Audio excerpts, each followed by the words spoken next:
And here we go. All right, so after that previous league, we're gonna be playing some Karn Urza now. This is another list that I've been doing pretty well with. Even though the previous one did not quite perform as well as expected, we're gonna give this one a shot right now.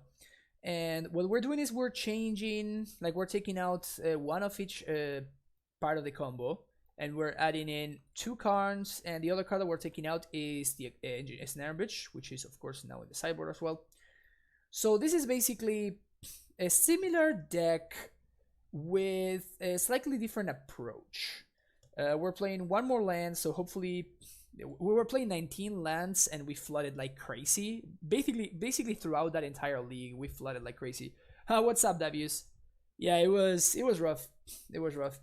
That entire league was miserable though. Like we were always like 1 mana short, or like I misclicked like a 1 game and I turned it into a loss against Cheerios. It was just not meant to be, you know. But yeah, we're gonna try this out now. So again, Bridge, Foundry, Sword of the Meek go to the sideboard, and in place we have 3 Karns.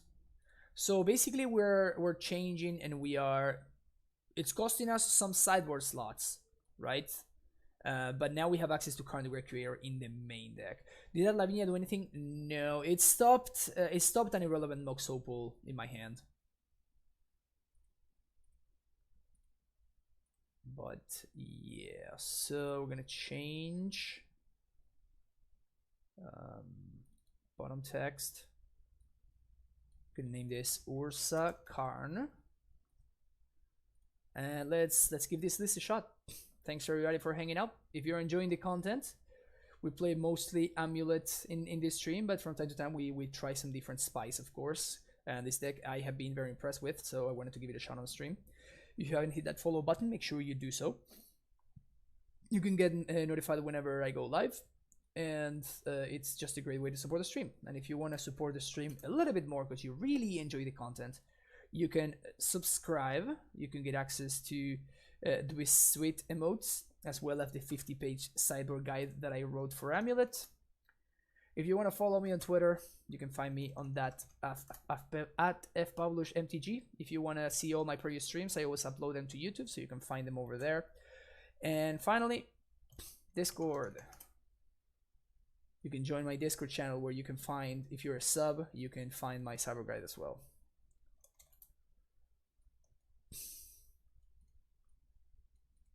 So this has the potential of a turn 3 card, so I think I'm going to keep on the play.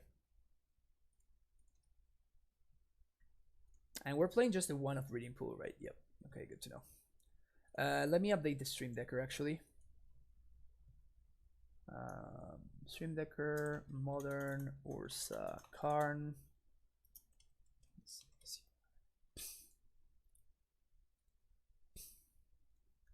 Load a new deck. Guilty non-step. Stream Decker, Modern, Urza Paradise, Urza Karn. Okay, Stream Decker updated for everybody interested in checking that out.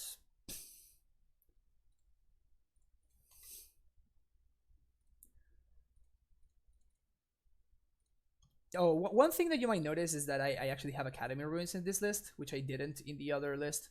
So that is because the other list was running 19 lands, and it's actually quite a mana hungry list. So you have a Needle. Alright, so we got a top deck that Tidal Needle.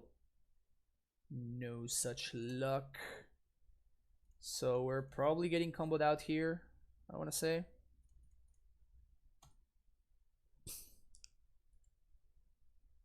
What you say? Ooh, I forgot to add Fatal Pushes to this list. My bad. I was thinking about adding Fatal Pushes to this list, and then I forgot. My bad. Got it. So Mavani had the turn 3 kill. Not much that we could have done about it. The only out that we had was, again, for us to draw into... Alright, we're just gonna concede here. For us to draw naturally into Python Needle. 1 trophies. That's it.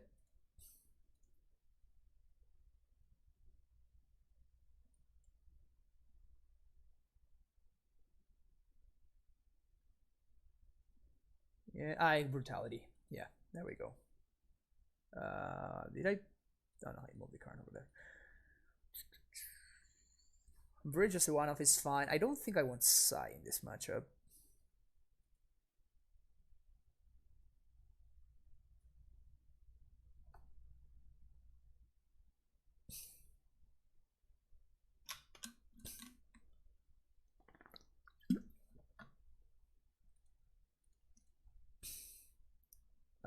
Yep, this is actually quite a good keep. Have an answer for the Druid. Very likely to escalate this brutality too. Do we want to fetch on 1 is the question.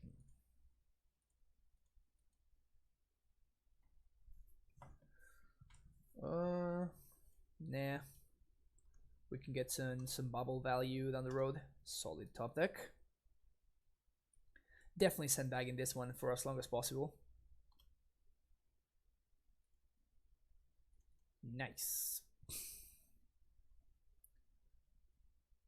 So yeah, so check this out. We can play Mind Stone, and we can tap the Astrolabe to make no mana to cast the second Astrolabe. How much value is that? Yeah, so this hand is shaping up really, really well.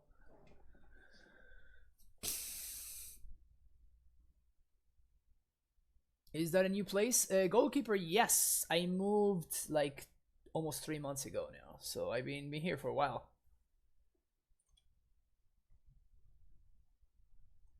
Okay. So what's the best way to go about things here? I think I want to brutality this with escalate. So we're going to cast Urza. And we're gonna escalate by discarding the Mox Opal. Blue, filter for black. Tap for blue. Brutality with escalate. -2, -2. And discard.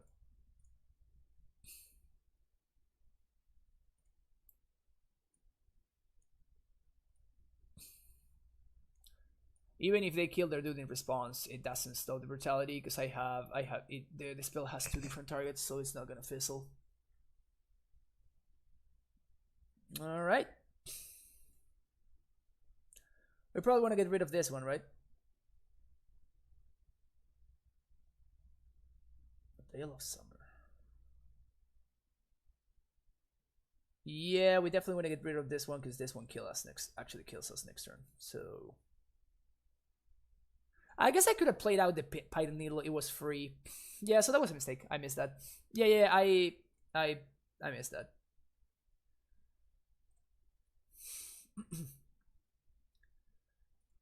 I was just being silly.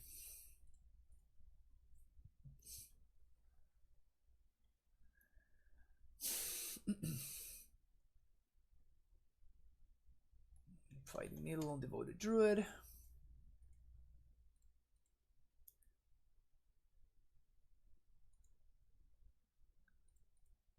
One, 2, 3, 4, 5.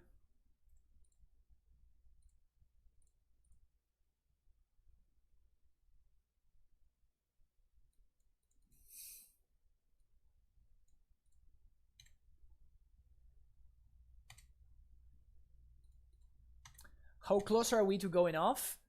We're not close, but we have our opponent kind of locked out. Like we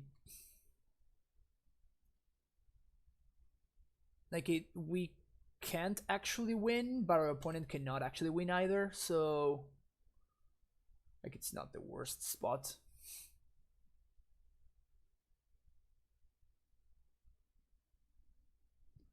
Minor bottom, that's fine. Probably gonna destroy this guy. Oh, the pike. Okay, so I guess they're going for broke.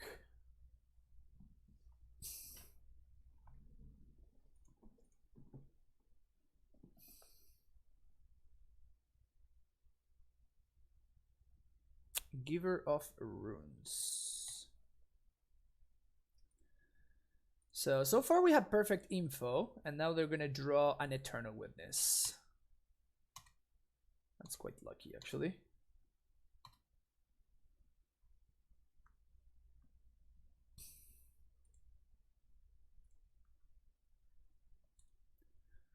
Chromatic Star. Cage. So I think I want to trophy this right now so my opponent cannot draw the Witness. So let's do this. Cycle for green. Trophy the Giver.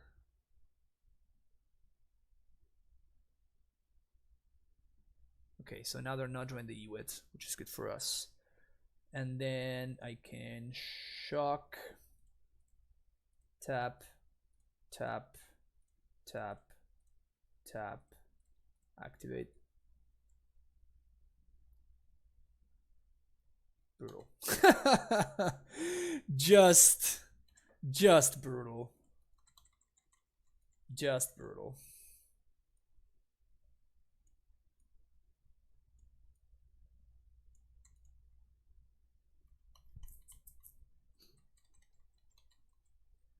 Alright, I would not be surprised, yeah, if my opponent needs to cycle the Veil here. Makes sense. Makes a lot of sense there.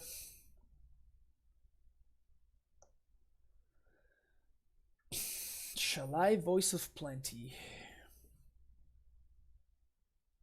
into Giver? It's not a bad one.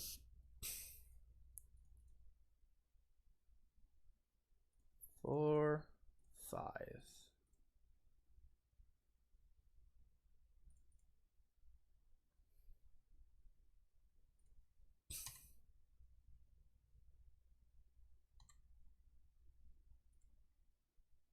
Six, yeah.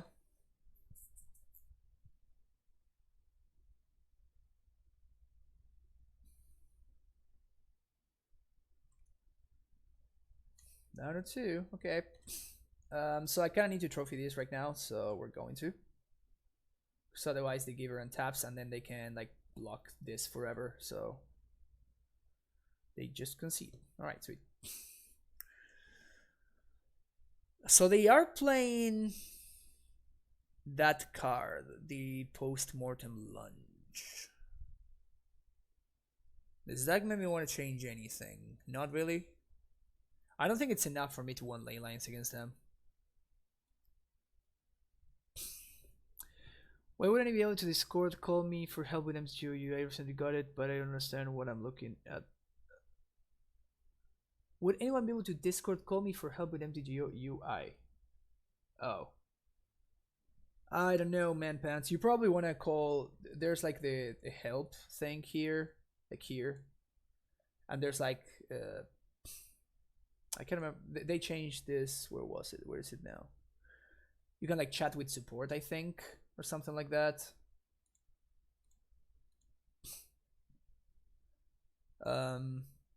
Yo, how you doing, Scott?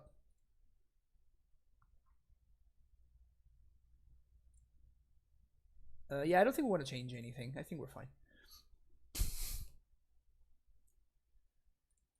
Yeah, we just got destroyed in the first league, and now we're looking much better. This UI is not great. Yeah, I feel you there, my friend. I feel you there. Alright. So we're going to Astrolabe anyway.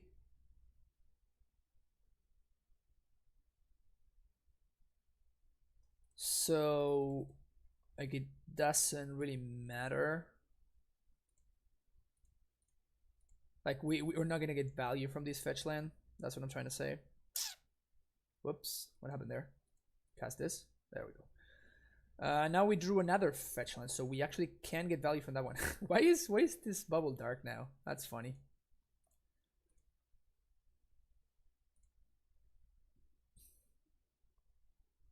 So we have a way to stop their combo.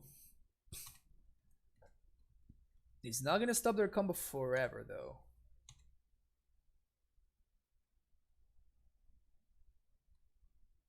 Okay, so bubble myself.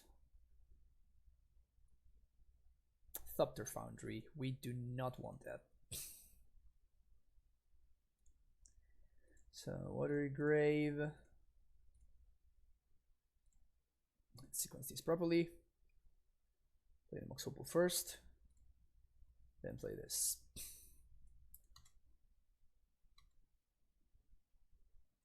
So the best thing we can draw here would be Biting Needle.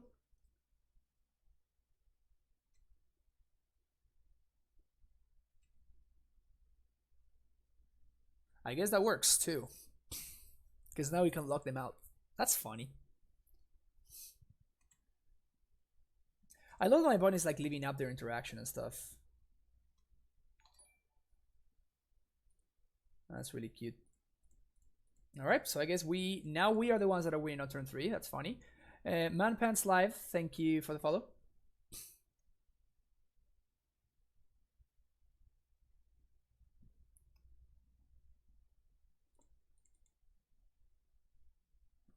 Okay, so we tap this, and we tap this, and we play Sword of the Meek.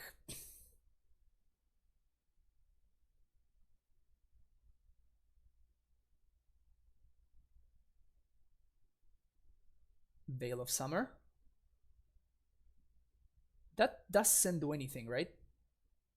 Oh, because it's blue, that's right. I'm like, I didn't play any black spell, but I did play a blue spell, so. Alright. So this, sack, this. We can play around Surgical even, because we have one more blue mana open. Yes. Tap, sack. And we have the win on board because of Karn. We just lock them out. Just make 10 mana and we lock them out. Tap, sack. It's kind of a pain to go through in Moto.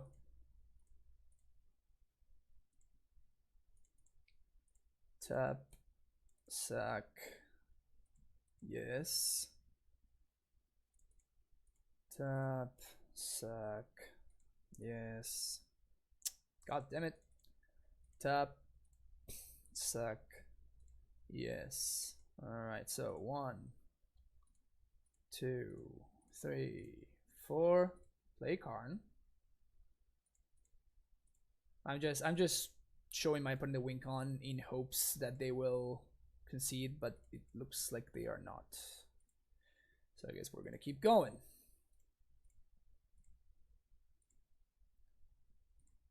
Yes. Okay, finally they read the message.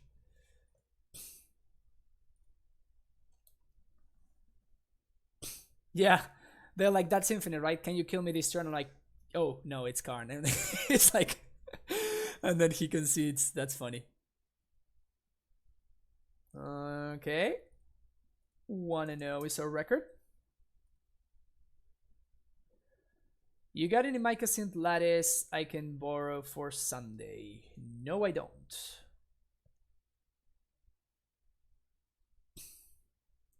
I played Giant on paper and it's a terrifying price online, but I heard you can rent and I am struggling to find that info. Yes, you can rent. There's you probably want to Google like manatraders.com and this is a keep. I think Mana Traders is the name of one. Card Hoarder is another one. There's a bunch of options if you're interested in renting. I don't use those services. I just own the cards. I started playing Magic Online like 4 or 5 years ago, and I bought Amulet, and then from there I just built a collection. This is kind of bad beats actually.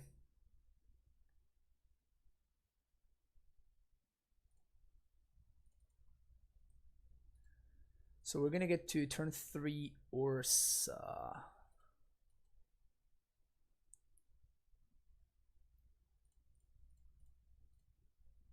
So we just have to draw Thopter Foundry. If we draw the Foundry, we just win. Owning the card sounds nice until you have to play John. I mean, I could play John if I wanted to. It's just, it doesn't seem worth it to me. Like, the cost is just massive and the payoff is kind of just not there because the deck is not that good. Sweet. Is that good enough? I don't think it's good enough, unfortunately. We are 2 mana away. What I can do, which is funny, is I can tap these 2 for mana and then equip this to the Urza so the Urza can block the Vengefines now, which is kind of hilarious. No, that's really funny. So this way I can stop. What? Opponent just sees and discards all 4 Vengefines.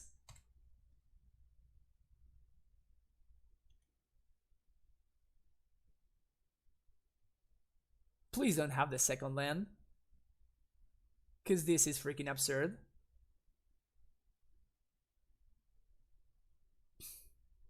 They have the second land. Wow.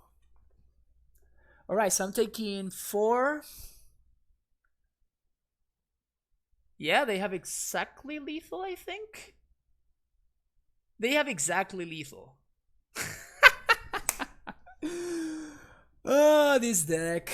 Ah, this deck. It really cannot get banned soon enough. This is silly. Also, note that this, like, my opponent did not need Hogaak in order to do this. Yeah, this is just lethal. So I guess I block here and I block there, and I literally have no ways of blocking that will help me survive. Cool.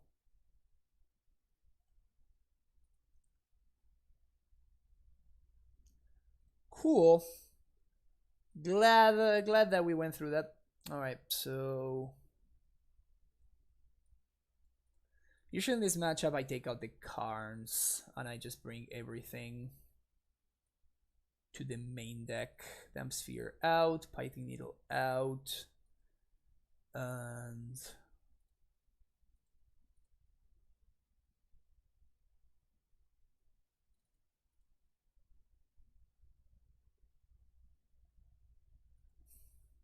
I guess we can side out the land. Breeding Pool. Yeah, that sounds about right. Academy Ruins. Yeah,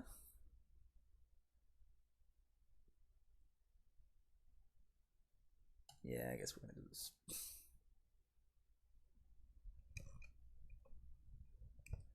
Also, no, they missed 2 counters on the current field. Yeah, it just didn't matter because the deck is just stupid.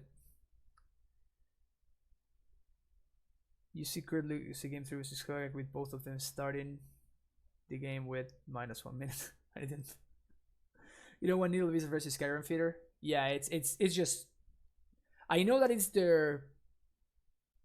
Basically, Needle is worse than all the other cards.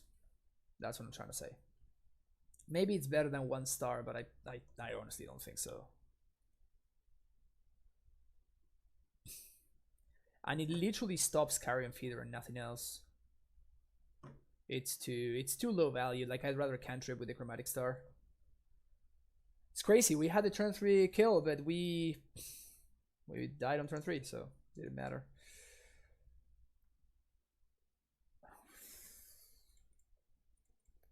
So this is a fine normal hand, but we're playing against Hogaak, so this might not be fine. I think I'm gonna keep. The nice thing about this deck is that unlike other decks that kind of need to, wow, I was gonna say mulligan for Leyline. There's exactly one on top of the deck right now. This deck doesn't really need to multi Leyline. We can multi Mox Opal. We're gonna die to a Thoughtseize though.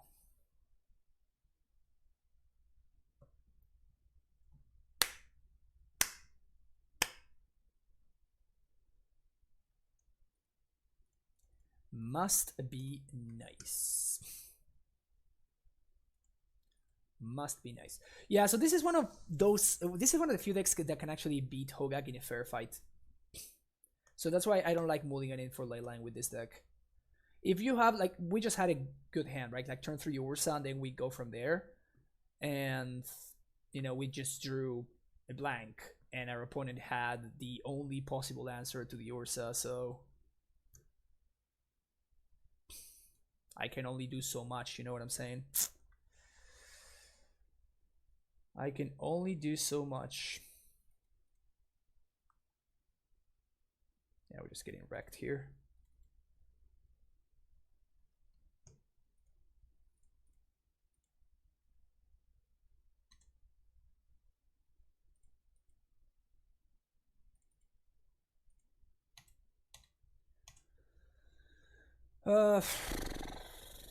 I guess I upkeep, bubble them, just because I really need the card.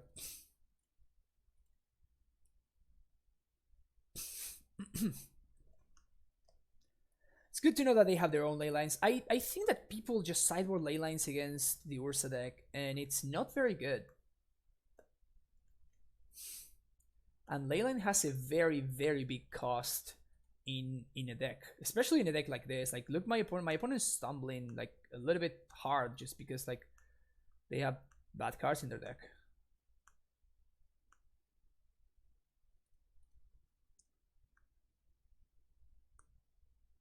Put no cards in their hand. They did put the Verdant Catacombs though. Okay. Sword of the Meek and Mystery. Yeah, we're drawing too many lines. I don't think that there's anything we can really do about this.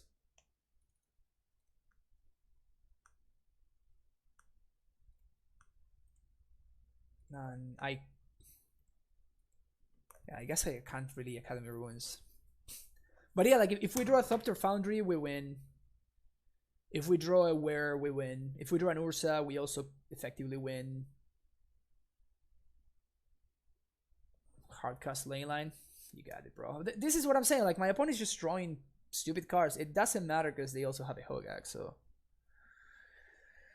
Ensnaring Bridge wins here. There we go.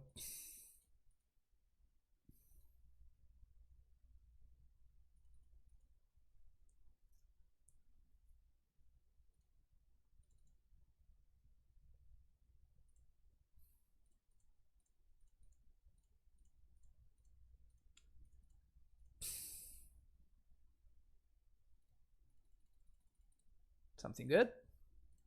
Nope. Okay. So we have 2 draw steps towards something good. Whoops. Vengevine.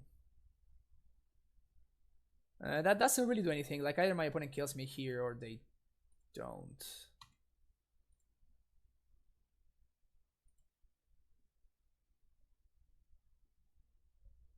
So probably gonna discard the Vine and make a Carrion Feeder, and then go from there.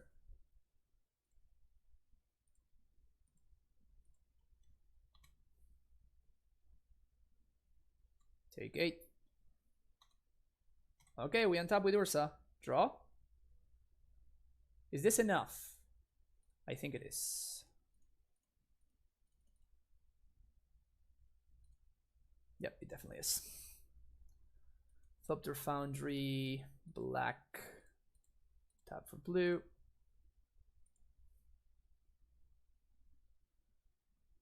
Now we tap, whoops, tap here. Sack. Oh, that's right. Yep. Shame. So much shame I feel right now. I honestly totally forgot about the totally forgot about the ley line. Bad beats, bad beats.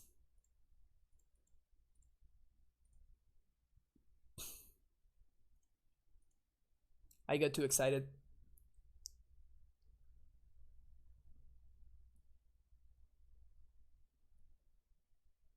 They just naturally top deck that. Cool. Cool, yeah.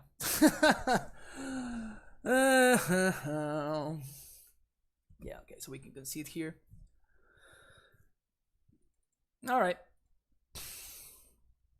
That's the first time I've ever lost to Hogaak. I legit just forgot that at one point they just hardcast the ley line.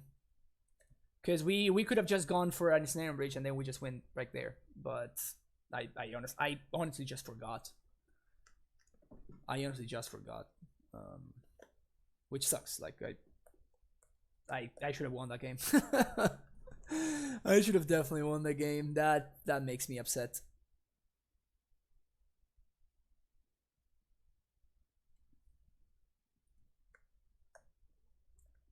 Well, but that's what I'm saying. If I had forgotten, so that is the terrible way to think about it, Man Pants Live. Because if I had remembered about the ley line, then I just go for the ensnare bridge, like I'm saying, and my opponent can't win anymore. So if the ley line won only because I'm stupid. So yeah, I still think that ley line is bad against me. What is your win con with delaying with bridge?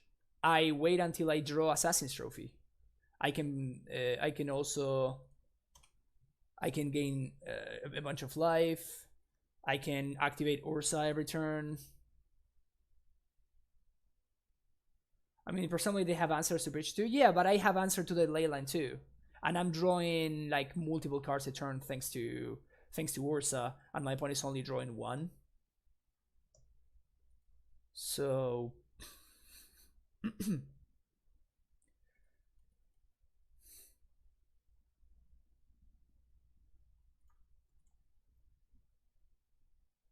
interest bubble.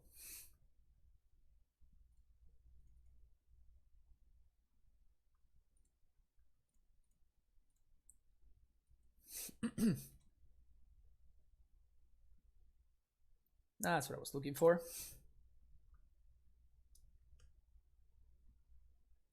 No spine. No, I don't think spine is particularly great. It's just fine. It's more of a sideboard card. You don't want it. You don't want it in every matchup. TL Hunter 07, thank you for the follow. Wow, no Dredge. Okay, so they're looking for lands, I guess, which is good for us because next turn they're getting spellbombed.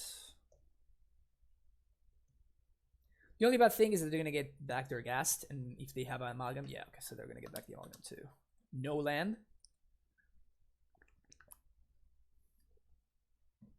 Crazy. I think that this is good enough for me to just spellbomb here. I think that my opponent falls super far behind if I do this.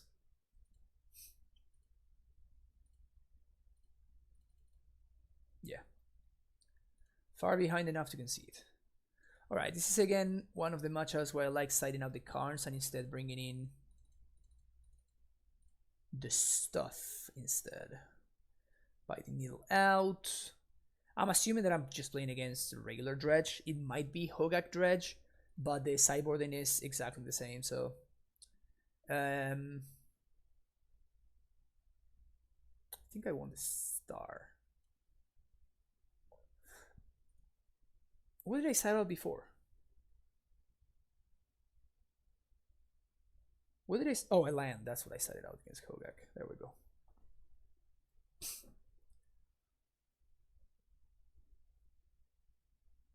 How is the matchup versus Tron? It's one of this deck's worst matchups. This is the best version against Tron though, because Karn is so good. But like the regular Urza decks really struggle with Tron. They really do.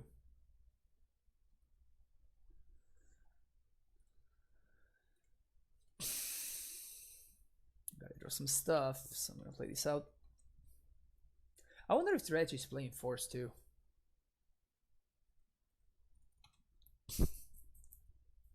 I imagine it's just Nature's Claim. Or not. Alright, we're looking good.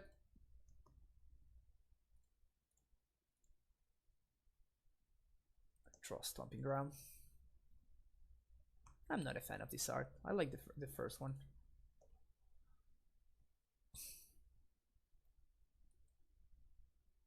Probably gonna be a reunion to try to dig for answers. Yep.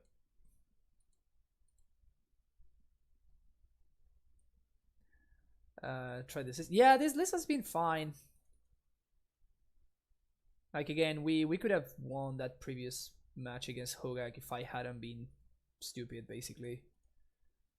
And like this game, we're looking very, very good actually.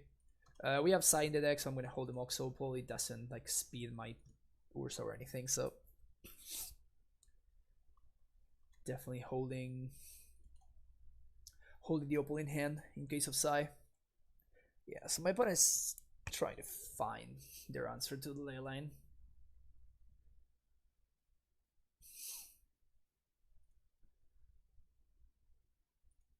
If they shock, I'm going to assume that they did. Yep. Unless they reunion again, which might be what's happening. Yep. Unless reunion is not card disadvantage for them.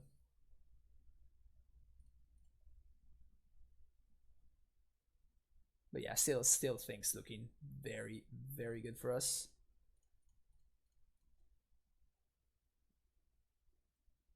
I'm gonna make a construct.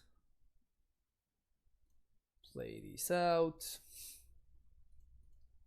Tap for mana. Cast this. Pass the turn. Yeah, we're looking pretty good here. I'm not gonna lie, we're looking pretty good. We get to go in for the next turn, thanks to the Inventor's Fair. Blast Zone is not gonna be fast enough. Blast Zone not gonna be fast enough.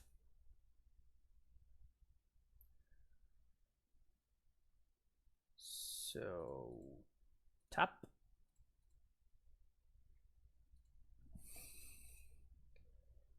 So we 1, 2, 3, 4. 1, 2, and then we go off from there. I guess we can play this first. It's free. So tap. Yeah, they found the line.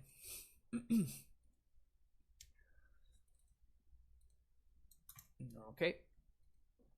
We didn't have a crazy hand, but it did the job.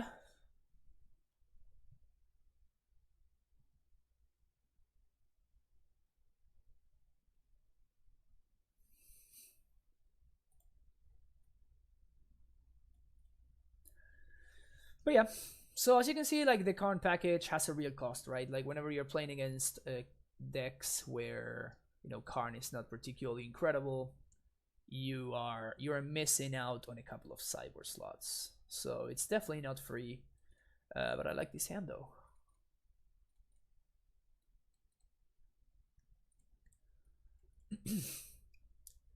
We can Sai into Mox Opal into something. It's pretty sweet. Is this a mirror? No, spirits. Okay.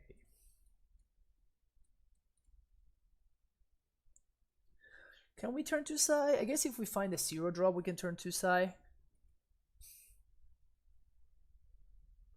So 0-drop would be our best draw.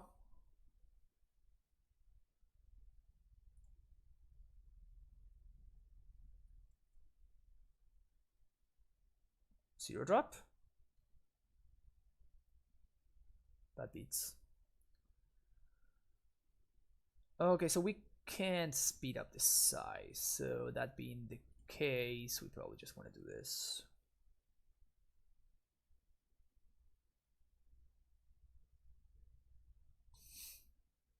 Spirit still exists? I guess so. I'm finding this out right now as we speak, so I'm learning right now that spirits, I guess, still exists.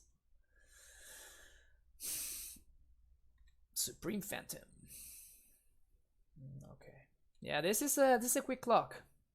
Definitely a quick clock. Should I cantrip here? I think I'm gonna cantrip the spell bomb mostly because that's right, the swamp is here. So I guess I'm gonna need to cantrip them both.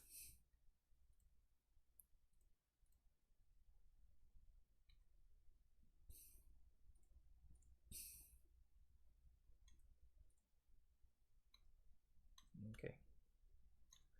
So now untap. Sai.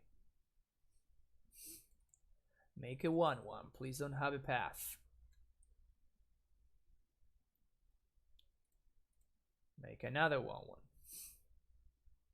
Moxopal can tap for mana now. Choose to keep this one. Wellspring, make another 1/1. Draw a card. Alright.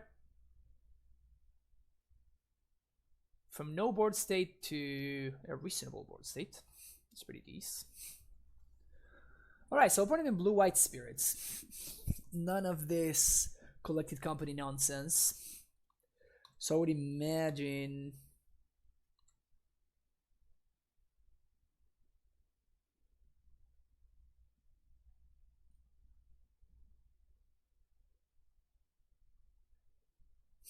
Yeah, that's an interesting attack. Yeah, I don't think that's you want to do that.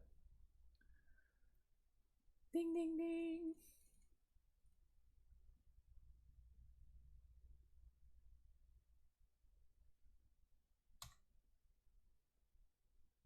Run straight into that one, didn't I? I honestly totally forgot this was a card. I'm not even kidding. I have not seen Spell Queller in a really long time. Wow, yeah, this card was all over Modern at one point. I'm like, it's been a while. Welcome back, Queller. My opponent is a believer.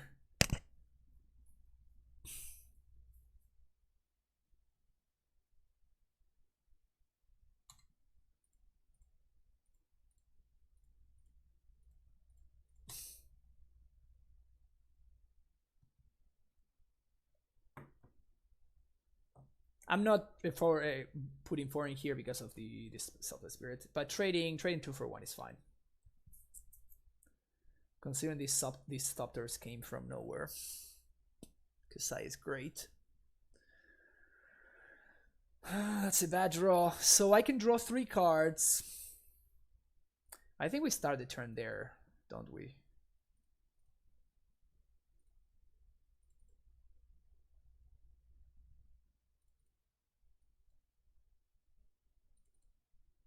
Not the best 3 cards I've ever drawn. That one's not bad. Okay, so I think I'm going to start like playing this stuff out. Ha! Jebaited. Jebaited.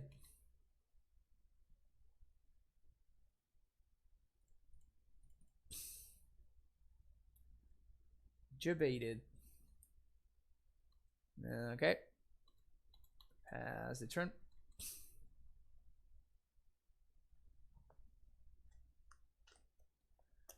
Cavernous Souls. I'm not playing around 3rd Spell Queller. Yeah, Sai has been pretty impressive this match.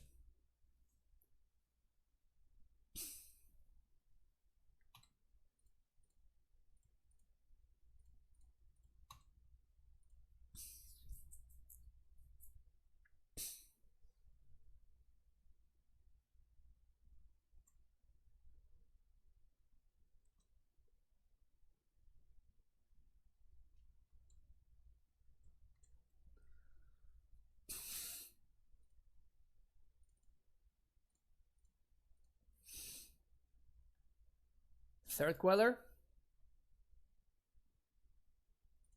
No Third Queller.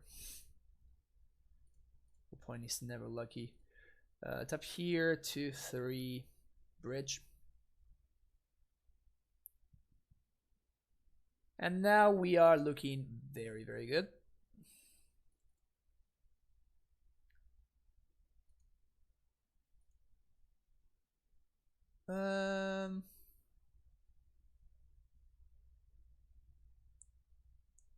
I guess I'd rather play around Deputy.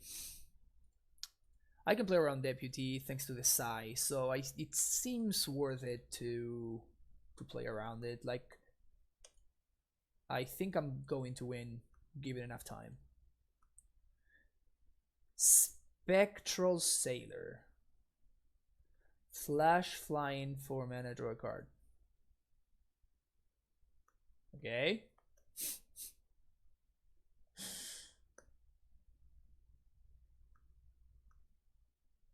I guess that's a card.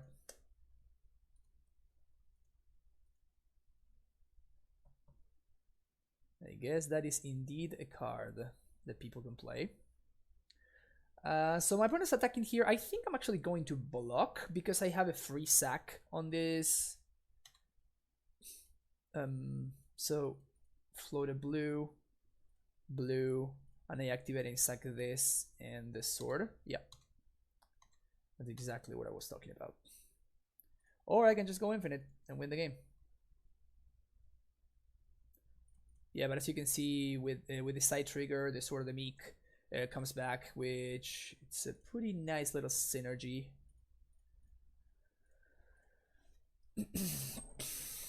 All right, here we go. I got a combo off again. Nice. Thanks.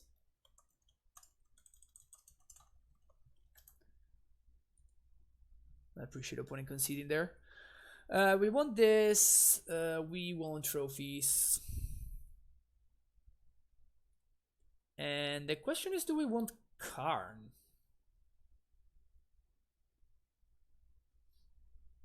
I think I don't. Yeah, I think I don't. I think I'd rather have discards.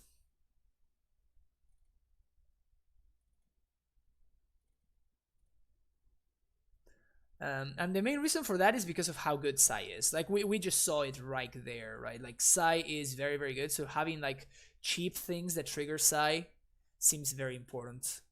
I could see having access to tests, though. Now, my opponent has, like, flyers and stuff. So I guess we're doing Spellbomb instead, because it cycles. No, that Grafdir's Cage doesn't stop what my opponent's doing.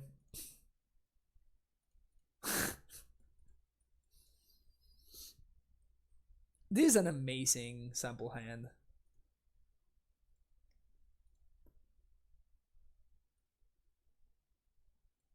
This is an amazing sample hand.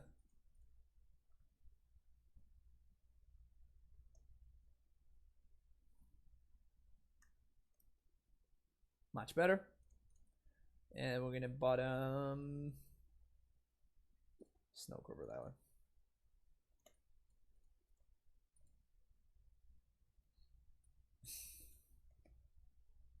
Never seen better. I know, right? Tight hand right there. All right, so we're gonna do bubble. We gotta start drawing lands, deck. We gotta stop drawing lands. I don't think that's business enough for me.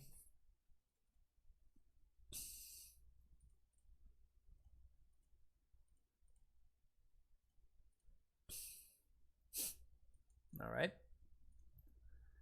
Guess we get to continue doing our our stupid little tricks with Mithras bubbles.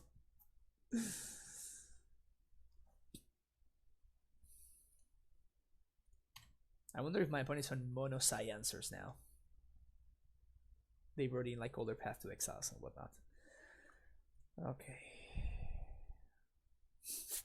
Really? The exact same sequence twice in a row. How hilarious is that?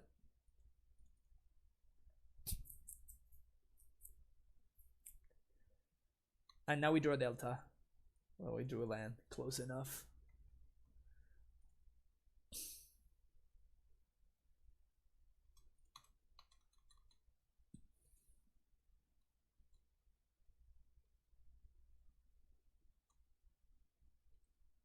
Opponent holding up Spell Queller.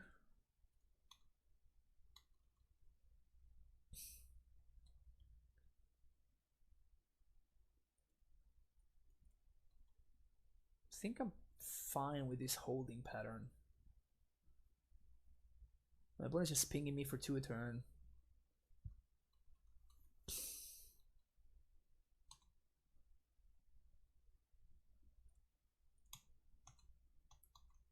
Now we end of turn where? If we want to. I guess that trades with a Mausoleum Wanderer.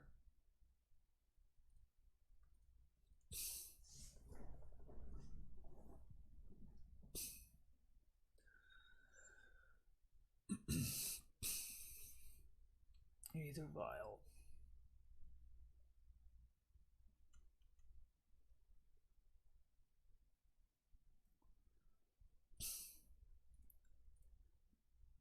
I think we're gonna do it now. Cut my opponent's clock in half.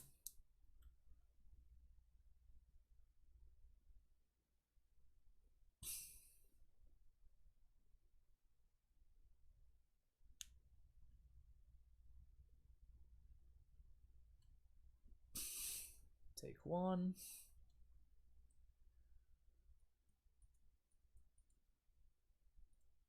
Oh, you're gonna tap out.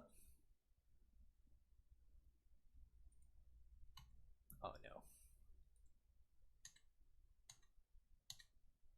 So I guess my opponent like 700% has the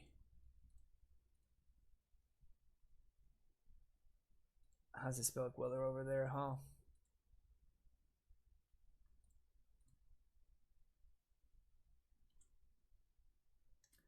So now we can EOT where I guess we can wear in response to the like when they go to combat, I guess.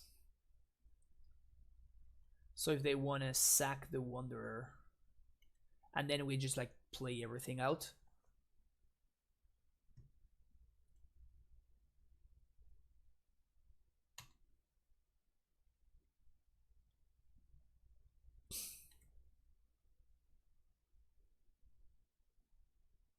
Okay, so they attack.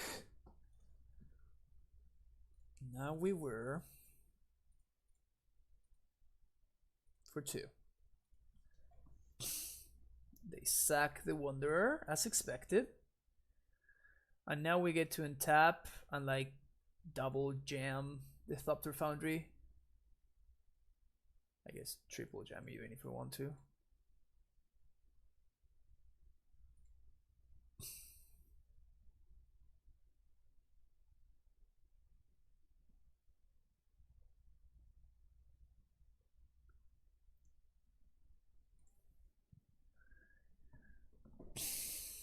They let it resolve.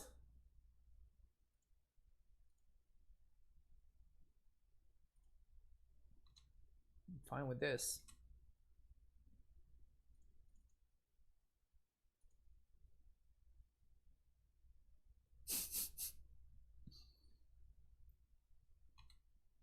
All right. My opponent's getting some 6 Spell Queller value over there. Not.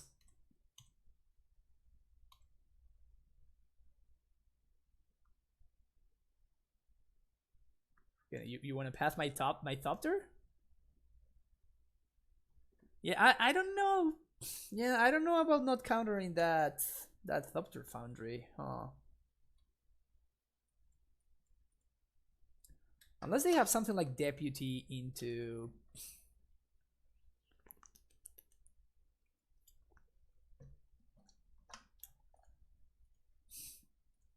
I don't know, like... That's hilarious. Like Deputy into... Surgical, maybe?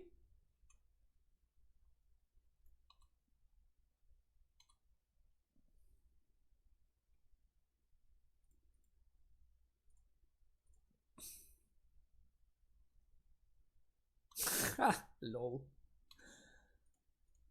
That is pretty hilarious.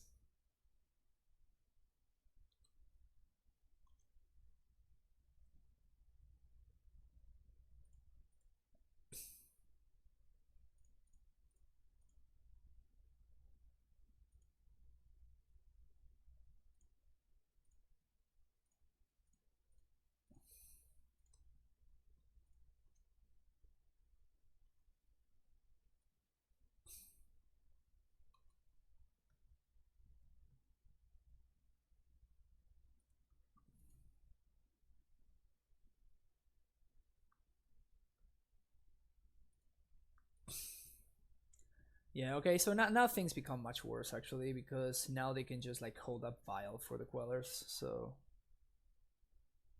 now it's gonna be much harder for us to play around it. But if my opponent had played their Queller much earlier, like I would be under serious pressure, honestly. So I am not sure about those plays.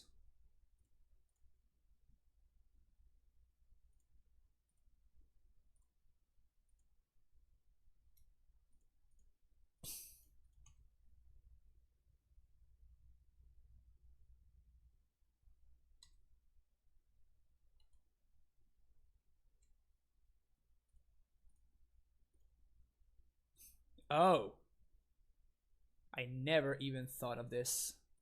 Wow, good to know.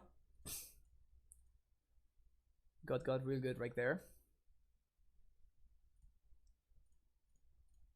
Got real good right there. Because I could have simply just like targeted myself. Good to know about this card though.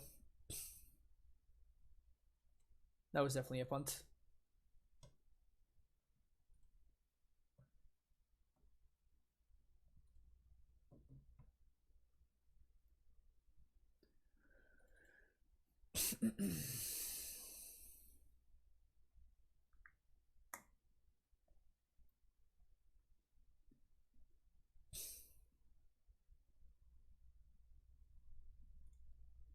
This thing does gain a ton of life. Yeah, not attacking is actually better than attacking for them.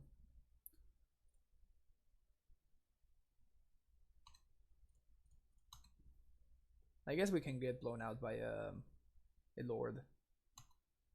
Yep. So by not attacking with the Selfless Spirit, they are trading with 2, and by attacking with it, now they're trading with 0. I don't know if I like that play.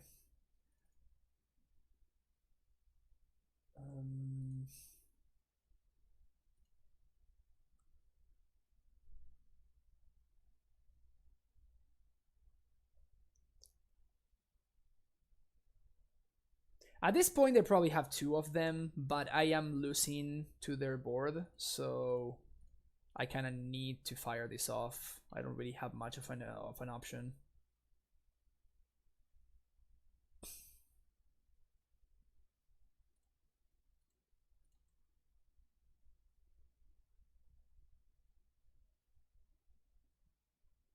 You got a second one?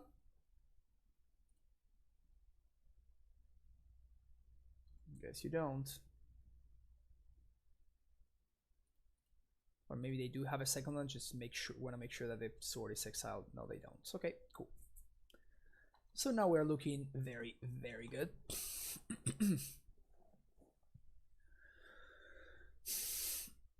Looking very, very good. So basically I'm just never tapping out ever again. So I can play around Deputy of Detention.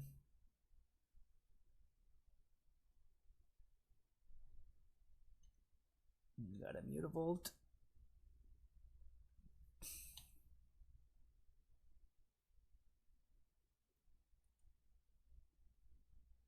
If they attack, I'm activated once.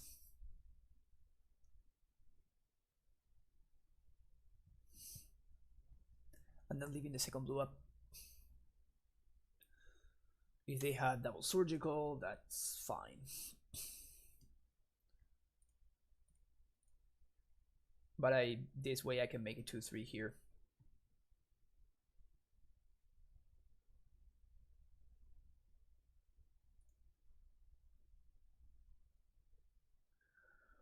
Alright, this is fine. So we're not gonna activate again.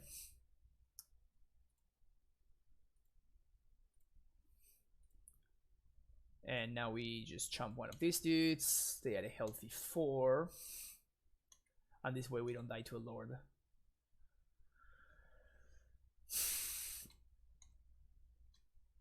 Now we untap with all of our mana and the combo in play.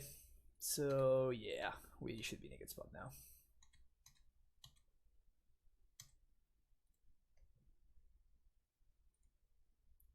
What is this? Selfless Spirit. You got it. How's Urza feel for you? I've been thinking of picking up the deck. It has felt very, very good. We played a first league earlier where we won 4, which was pretty terrible. But honestly, having gone 1-4 in that league brings my win percentage with the deck to 66%. So I think it's still pretty solid. Yeah, now my opponent can't attack anymore. And we start taking over.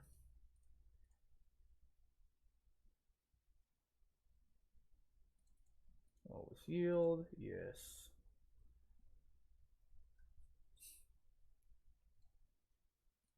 Activate sack. Yes. Activate sack. Yes. Activate sack. Activate sack. Activate sack. Activate sack.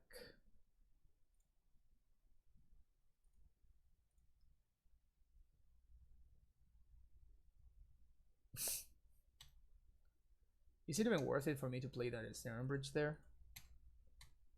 It probably isn't, huh?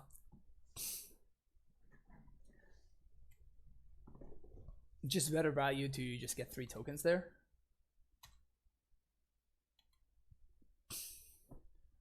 You have 1 card left in hand. The 4th Unsettled Mariner. Brutal. For them, that is. Great for us. Great for us. They can't even percent lethal. Yep. That's a concession right there. Okay, 3-1.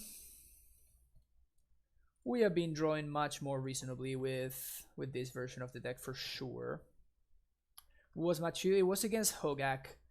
And I got too excited and I punted away that match. I could have won if I had played differently. In fact, I think I was a heavy favorite to win if I had played differently. But at one point in the game, my opponent, like in turn like 4 or 5, my opponent hard cast a leyline, and I just totally forgot about it.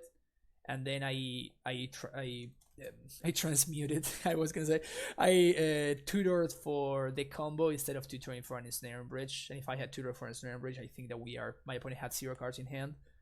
But I totally forgot that the leyline was in play, so I punted that match away. And game 1, my opponent presented lethal on turn 3. In the top 15 cards of their deck, they found all 4 Bench Vines and they brought them back on turn 2 and 3. On turns 2 and 3, I mean. This is an interesting. I think I'm gonna keep. It's an interesting hand.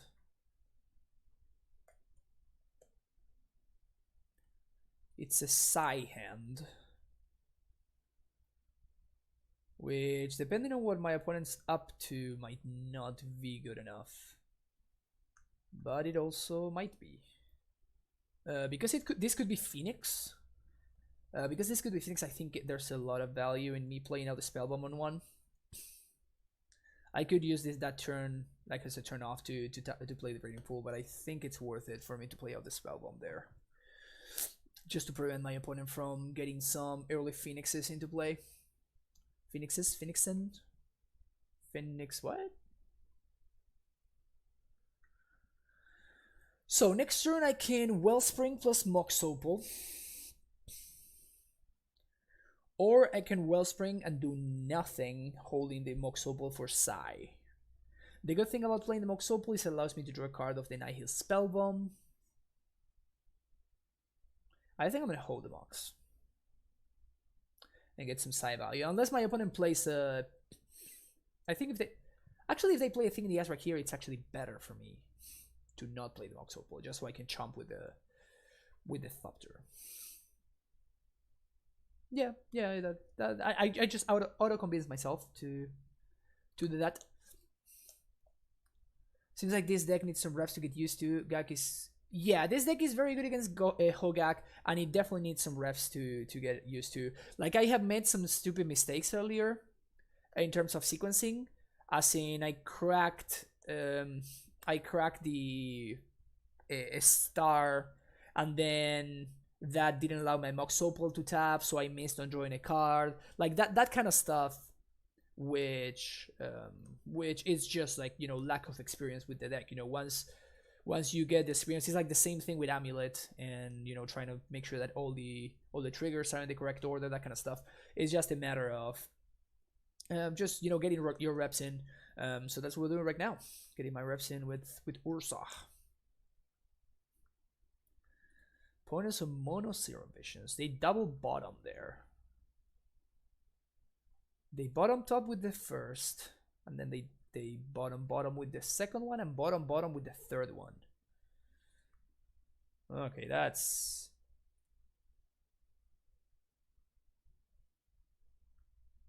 I could play Sai this turn. I think I'm more interested in playing Sai next turn and getting through 2 Thopters. And now I can even play that Sai without even taking damage. Pretty good.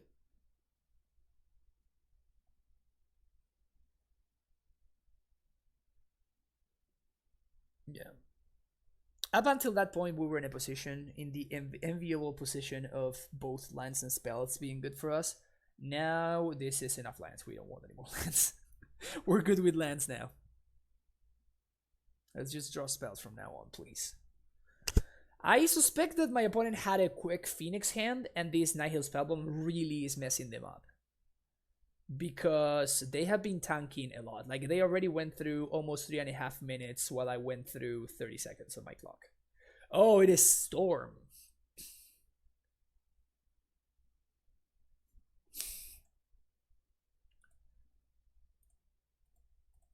Okay, so change of plans. Change of plans. We're in for that big sphere.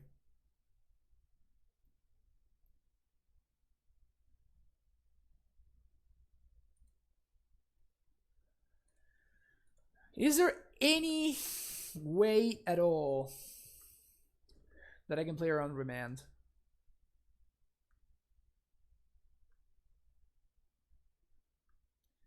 Is there any way at all that I can play around Remand?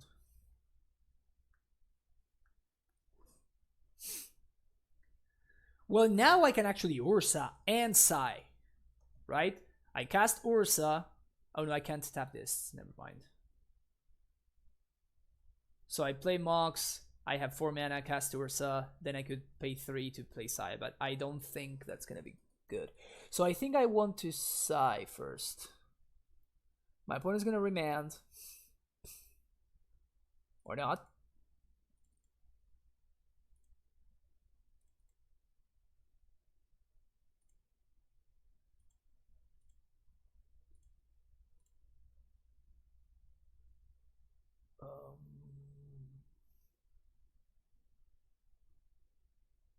Yeah, I think I want to bubble them. Electromancer coming out of the top.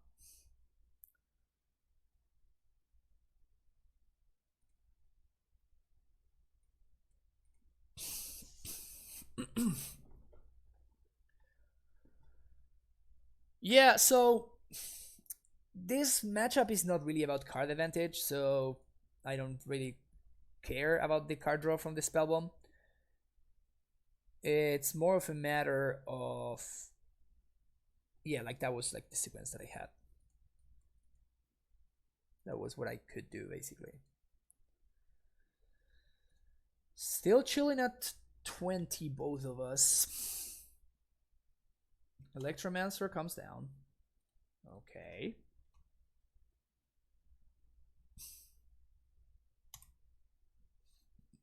That's a pretty good one. So, we're gonna lead on Urza.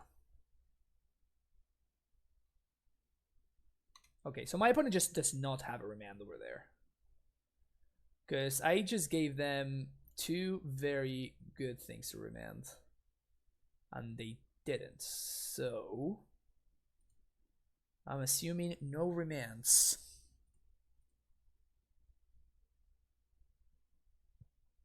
I love how with this combo in play, like Mox Opal actually nets mana. It's kind of hot. So we can't go infinite yet.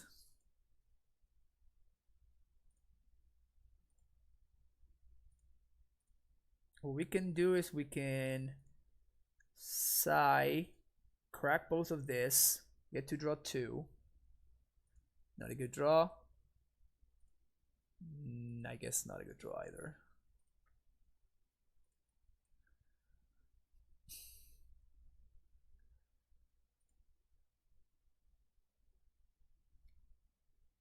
It definitely seems like I'm very close to locking them out, aren't I? So we pass the turn here.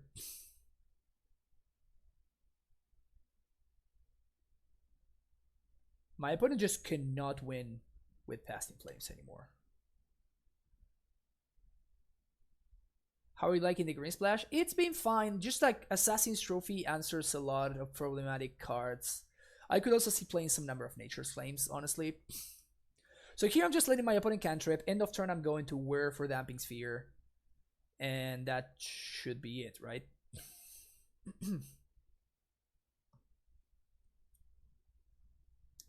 Alternatively, what I can do is I can bubble myself. See what I draw. If I draw one of the pieces of the combo.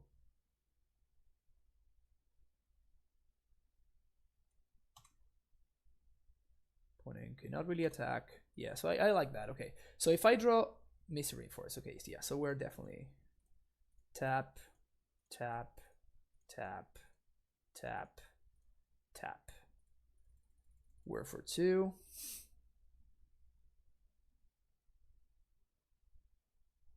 Damping Sphere. Draw a card.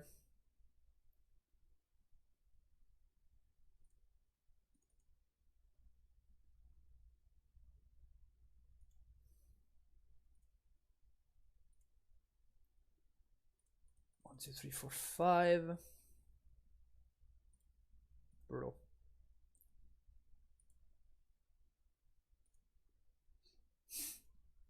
Also, that was one of my tutors, which now I can't use anymore. Bad beats, bad beats. So I guess the construct gets in there.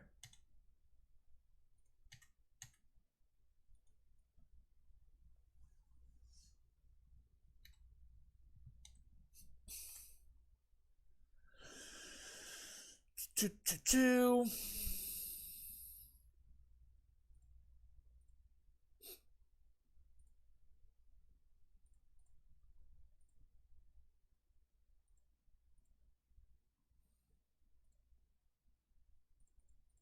It's getting wrecked here, huh?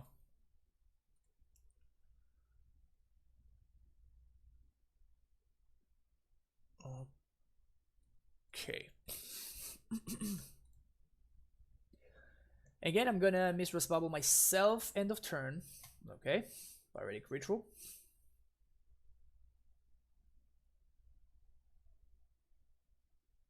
Desperate Ritual, Splicing.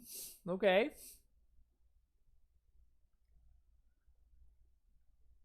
This damn sphere is taxing though. Unless they have an Abrade or something for this. I don't think they're gonna be in a particularly great spot.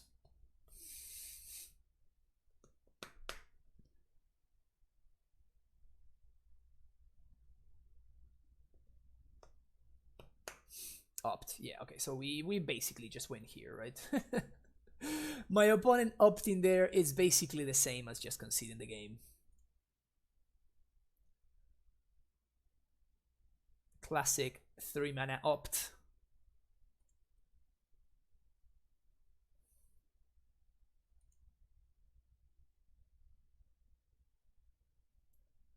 Storm looks like a solid matchup for this deck.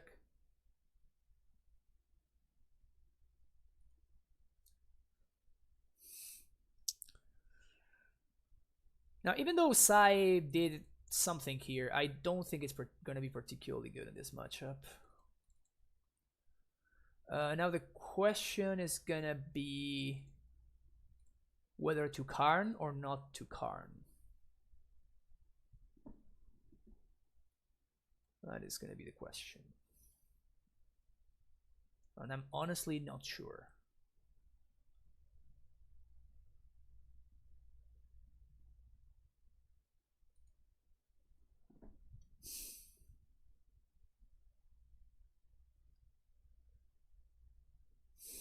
I'm gonna go to the bathroom real quick. I will be right back while I think about Karn versus no Karn.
Yeah, so I decided that we're gonna go in no Karn, because really the only card that we really want is Stormwood Script. Everything else doesn't really do much.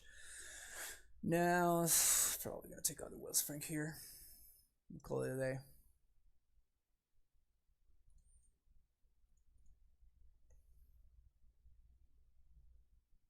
I do think I want at least one Ensnare and Bridge. Probably I should have the second one, since I am going like super hard on the Grave Hate. Since that is the case, we probably want to... So it's just like a very solid hand with no hate at all. I don't think that we can keep my opponent on 7. We can beat my opponent on 7 with this hand. This sounds better. Keep bottom redundant Opal. Play Leyline.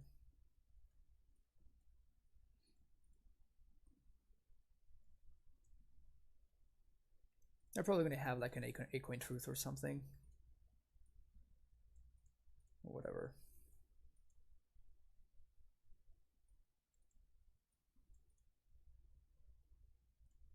There's the overall, which we can actually kill. I know it's much dependent, but you've been citing Karn at every match for thought. Well, I mean, we literally have been playing against all combo and aggro decks, right?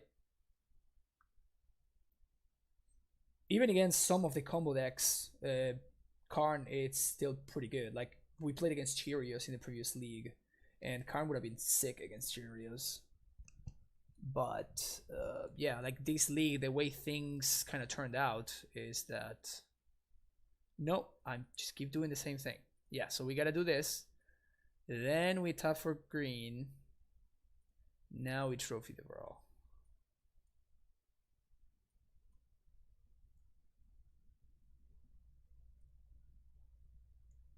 It's just the way that the matchups ended up turning out. Even against, what was it? We played against Devoted Druid.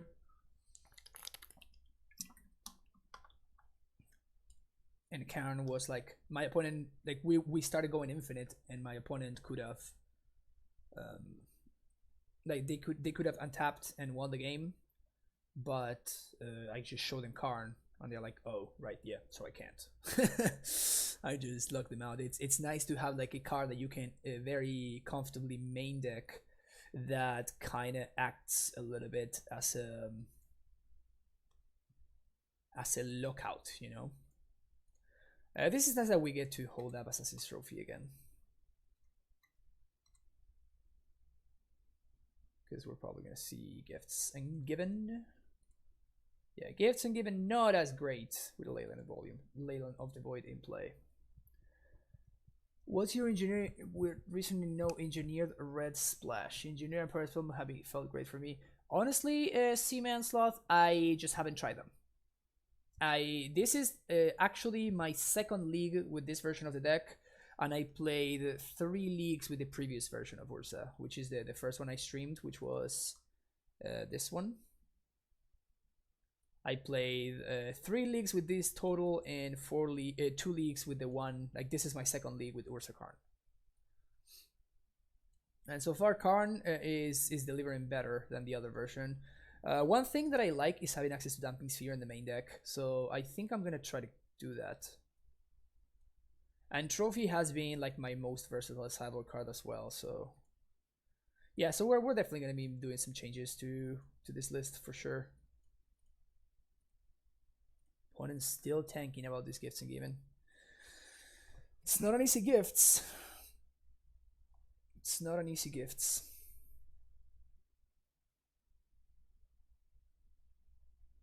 Yeah, I think it's very possible that if we had kept the first hand, we would have lost very quickly. We would have just lost on turn 3. Because we had like literal 0 interaction. But yeah, personally, I think Engineer is... Once Hogaak gets banned, I think Engineer is going to be the best card printed in Modern Horizons. I just don't know whether Urza is the deck for it. One thing that I have not been loving is in the Urza Karn list, the second S seems like a little bit too much. Like, we already have 3 very powerful 4-mana Planeswalkers. So in the matchups where we want this kind of card, like, we already kind of have Karn, so maybe we want to ease on that, and we want to add maybe another trophy. I could see adding some number of Fatal Pushes here for sure. Oh, interesting. So these are all 1-for-1s, right? So I just... Spirit of Death is the one that digs the deepest, so I don't want that. And then Visions is the other one that digs the deepest, so I don't want that one, them to have that one either. So I just gave them the 2 worst cantrips, basically. Sounds like a plan. There's a slight.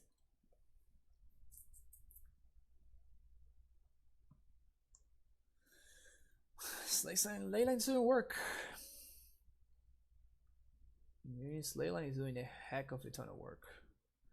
And the next thing is, by the time that they talked, okay, so they probably found an answer for this Leyline.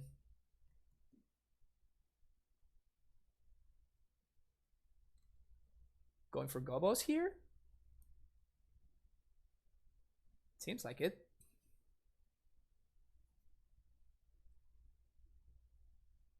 Splice Ritual.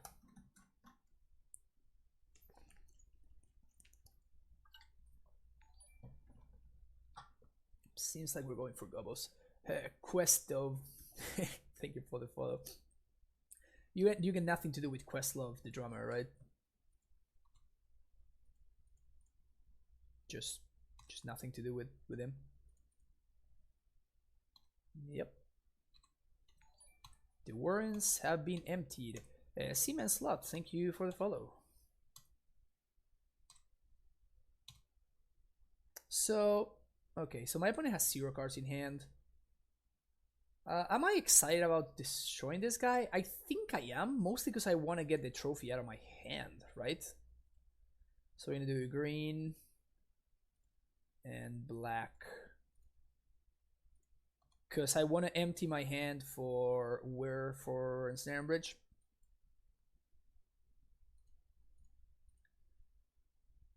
And I think we just do this right now. Is better to get bridge or should we get the combo going?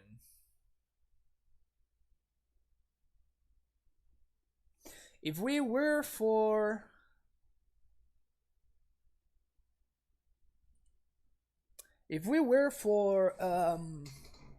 what's his name?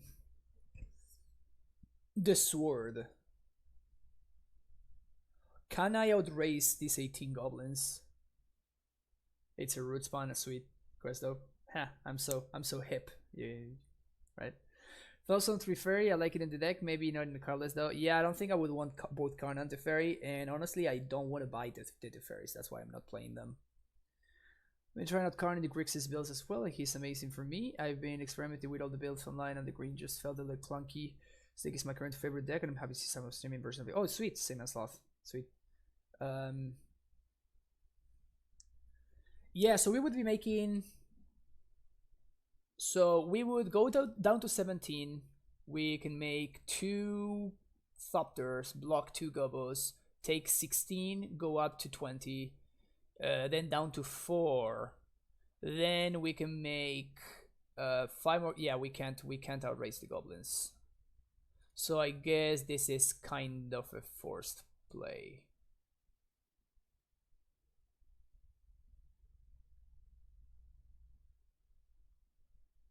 Right? 1, 2, 3, 1, 2, 3. Yeah.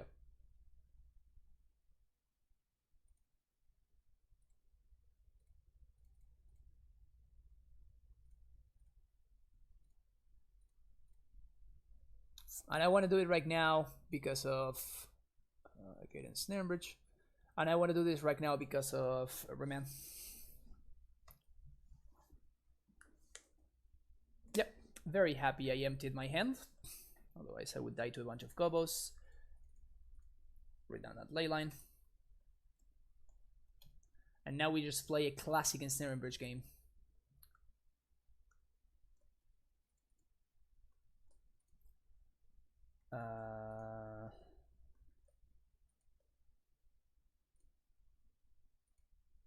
Yeah, I don't think I can afford to crack this bubble.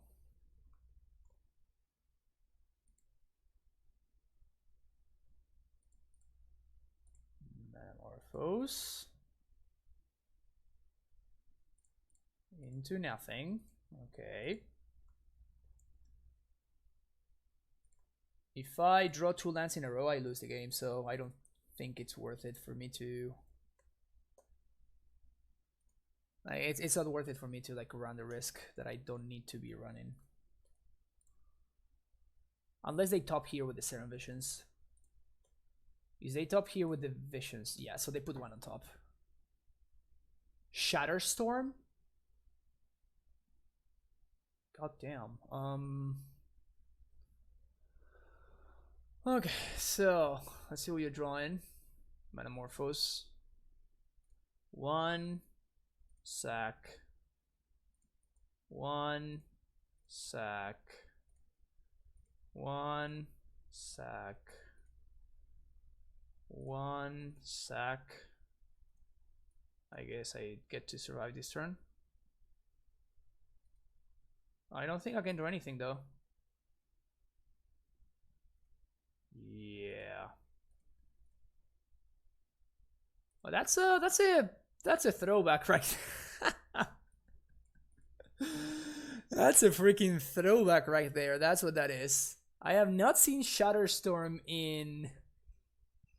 Yeah, since Phoenix was the best deck, and then Susurrus was like basically hosting Phoenix players all the time, and then Phoenix players got tired of it and they started playing that card. That is kind of funny, actually.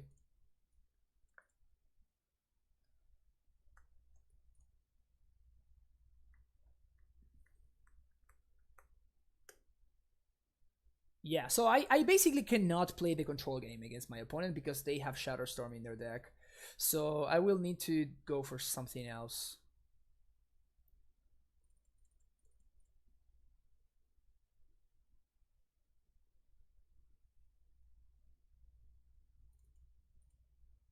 Like as long as I know that they have that in the deck.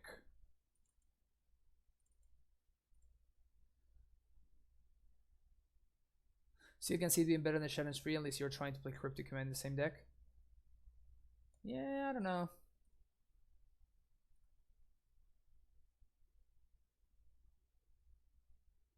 So should I play Tess just to speed up the clock? Nah, I can't do that. Nah, I guess we just submit this. Only 2 Leylands is kind of awkward, but it's fine. Yeah, this is not a keepable hand. This one is considerably better. And I think I'm gonna bottom the breeding pool.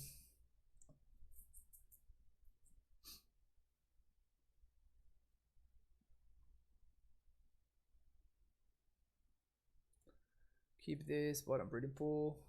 And OP starts with 7. Must be nice. Bubble Thopter Foundry. I guess we probably do want that.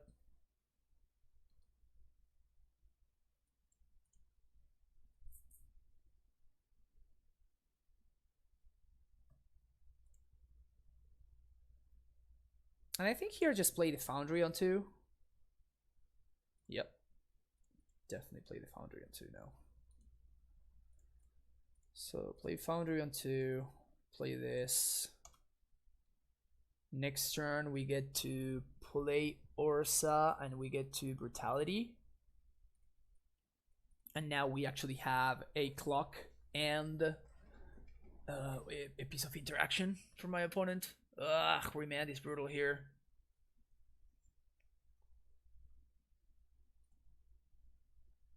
Remand is brutal here.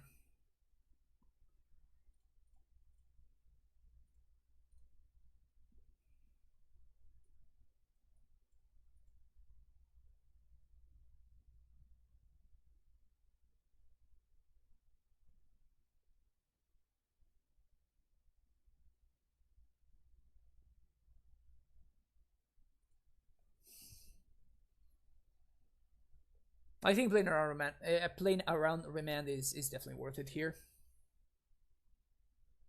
Because even if they don't Remand and this Brutality resolves, I am not that likely to die next turn. Yeah, there's a Remand. I feel super smart.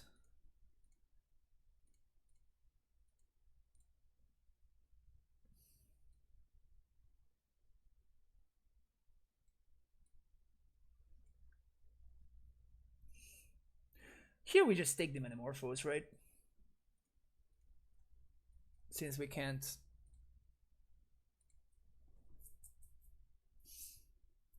So that means that now my opponent, even if they top deck exactly a land, which is the way that they could potentially go off, they just can't.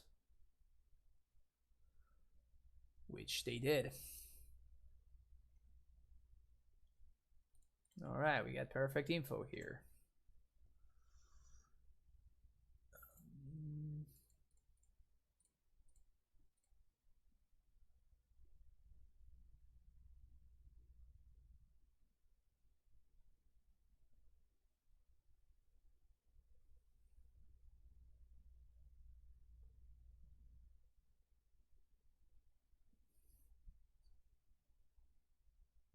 I guess hopefully they upgrade in response. It doesn't really do anything. So basically we just need them to whiff, because we have no interaction at all here, so we need to get a little bit lucky here, not gonna lie. I'm not loving my spot.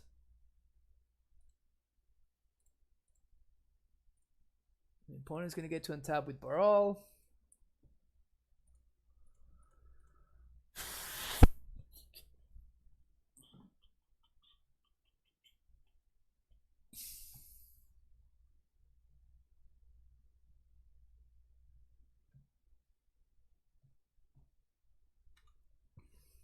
Okay, so Serum Visions. We know about 3 of their hands. They bottom both. Okay, good news.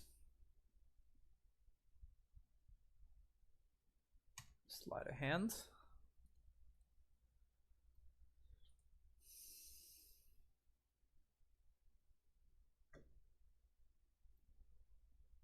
Damping Sphere would be great. Well, I guess a Brave. Never mind. Yeah, so I guess that we don't really have many options. 1, 2, 3, 4, 5, 6, 7, 8.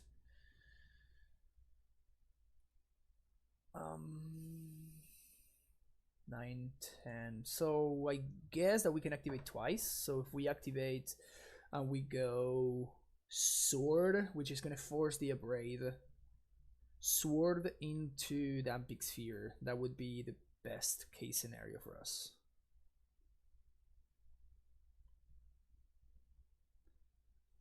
We're going to have enough mana thanks to this land. I don't like my Storm opponents doing math.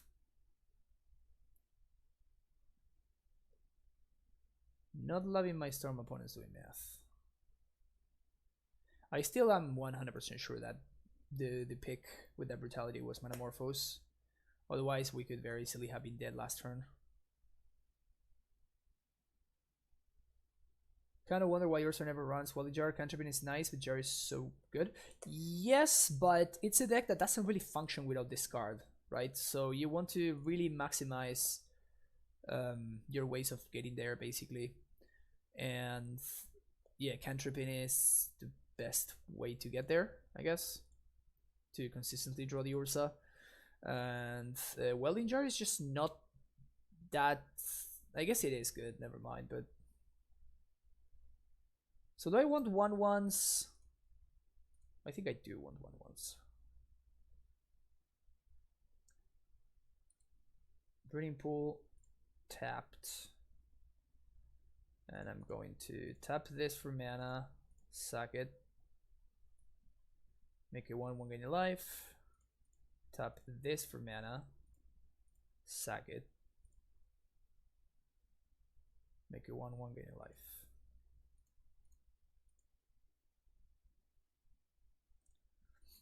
Alright, they went like mini empty. This is good for us though.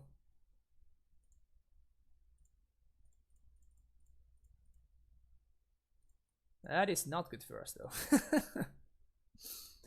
Mind Stone.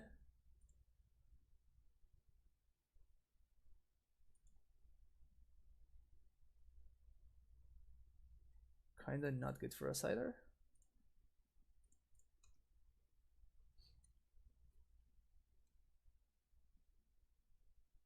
Draw to something good. That's a redraw, I guess. Yeah, but these 10 gobos are not cutting it. I wonder if my opponent's draw has enough to go off again, because I don't think 10 gobos is enough.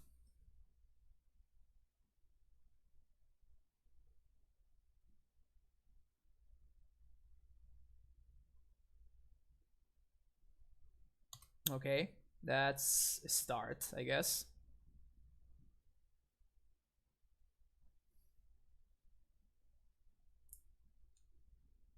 So I get to block 3 of these. In fact, my opponent made a mistake. Like, I'm not playing around third of Raid.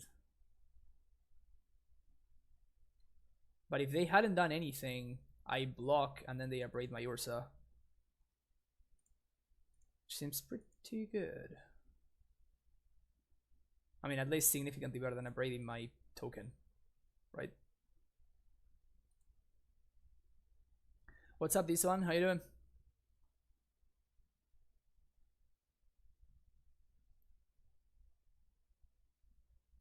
When my opponent figures these gifts and giving out, I'm gonna go turn on the AC a little bit.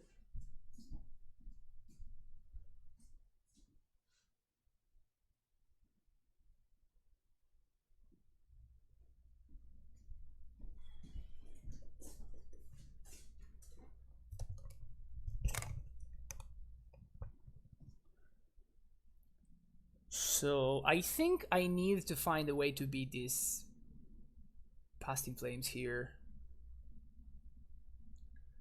So I think I'm gonna ban the Metamorphose and the Peer Through Depths to prevent my opponent from finding an answer. and just try to get lucky now. Find like a Grafdigger's Cage. Doesn't cut it. Redraw. Bingo.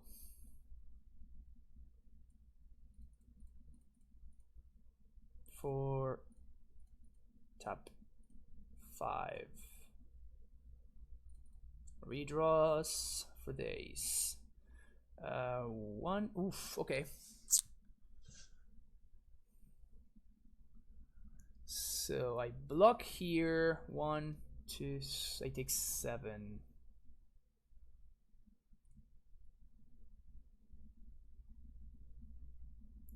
One, 2, 3, 4. I can only wear for 1.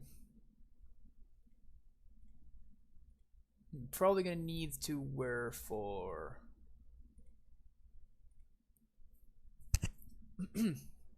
Probably gonna need to wear for. What's his name in Snarbridge? All right, down to 4.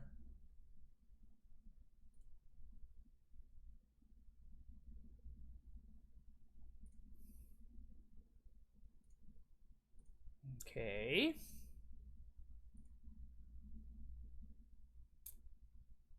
And this is gonna be on upkeep, I think. 1, 2, 3, 4, 5, 6, 7, 8, 9, 10, 11.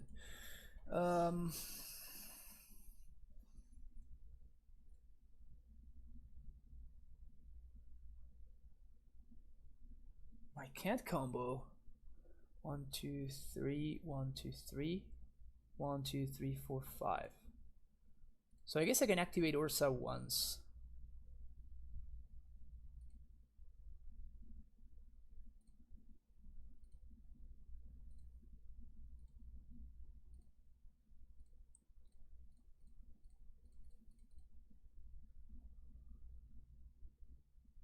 Brutal.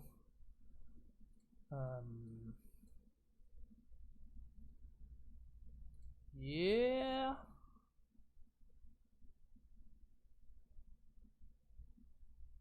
Yeah, I guess I didn't count properly actually. I could not afford to activate Urza there. Because now my Tomos Crypt is dead. Yeah, I messed this up. I should have not activated Urza. I guess any artifact basically works, but yes, I could whiffed and I did.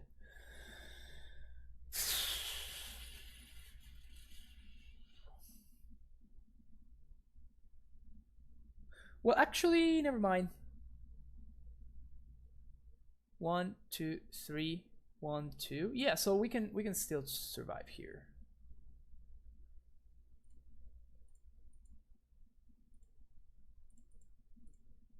Figure it out. Figure it out. We were for Top Tier Foundry. Don't tell me your last card in hand is Remand. Okay, cool.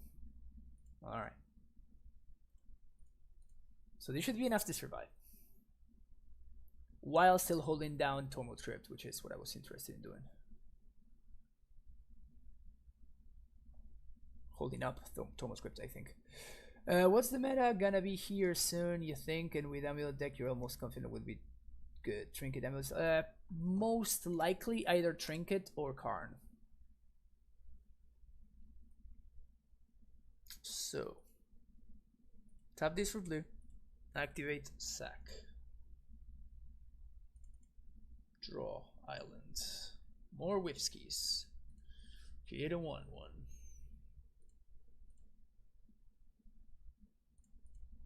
Tap. Sack. Create a 1/1. So I can block 2. 1, 2, 3, 4, 5. I'm gonna take 5. So I need to do this one more time. Tap this. Sack. Make a 1/1.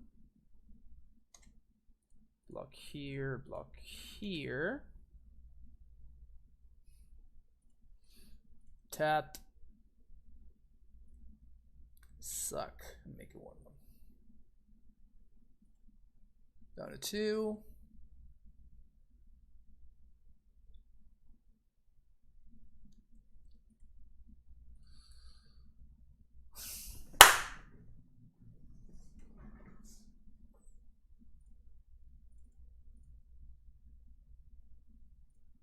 Got him.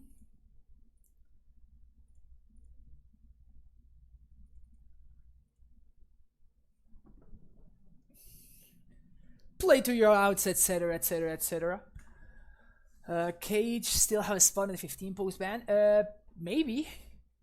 I don't know. It's just like I don't know how the metagame is gonna shape up, right? I don't know whether Urza is gonna become very prominent. I don't know whether John is gonna be like the de facto best deck. I don't know if Phoenix is gonna be the de facto best deck, and depending on how things end up working out, it's gonna be very different.